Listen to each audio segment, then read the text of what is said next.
Уур амьсгалын өөрчлөлттэй холбоотойгоор 6 дугаар сард цас орох, хүүтрэх нь цаашид хэвийн үзэгдэл болохыг цагуурчид хэлж байна.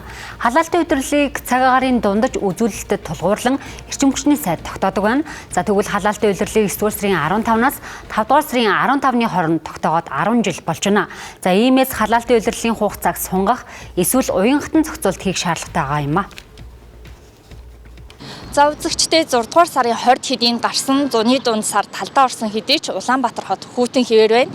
Үүнтэй холбоотойгоор иргэд одоо хавар намрын хувцас өмссөн хэвээр байгаа юм. Түүнчлээ одоо гэрт болон алтан байранд хүйтэн байгаатай холбоотойгоор иргэд тав дахгүй нөхцөлд ажиллаж амьдарч энэ ажлын бүтээмжид нөлөөлөхөөс гадна гэртээ тэн залхахаас аргагүй нөхцөл байдалтай байна.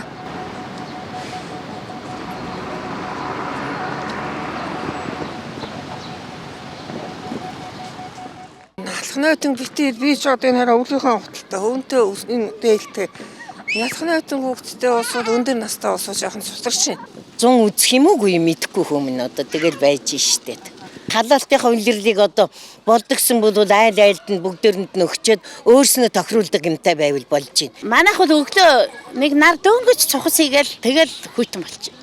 Үдээс хойш нар тусдаг баруун над цонхтой айлууд бол гайгүй. Яг 5 сарын 15-наас нэг 6 сарын дулаар хүртэл нэлээд сэрэг хүмэлчтэй шүү дээ. Тэр үеэр сунгуул явах болно.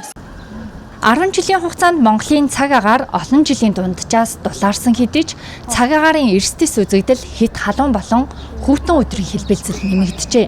Тэгвэл амны орон сууцнд амьдардаг иргэд хүсэлт гаргаснаар халаалт хэвэн авах боломжтой. Харин нийтийн орон сууцнд амьдардаг иргэдийн хувьд энэ нь боломжгүй. Учир нь наран талдаа цонхтой айлууд дулаахан байдаг бол сүүдэрс байдаг айлууд хүйтэн байдаг. Үүнтэй холбоотойгоор бүх оршин суугч дулаан авахыг хүсэхгүй гэдгийг албаныхан хэлж байна. Гэрээгээр зохицуулагддаг дулааны эрчим хүч худалдаа авах гэрээгээр хийгээд энэ эргэлзчт нь дулаан авмаар байна гэсэн асуудлуудаа яриад тэгээд ингээд яах юм бол тэрүүгээрээ бол авч болно. Манай шугам маань ажиллагаатай байна.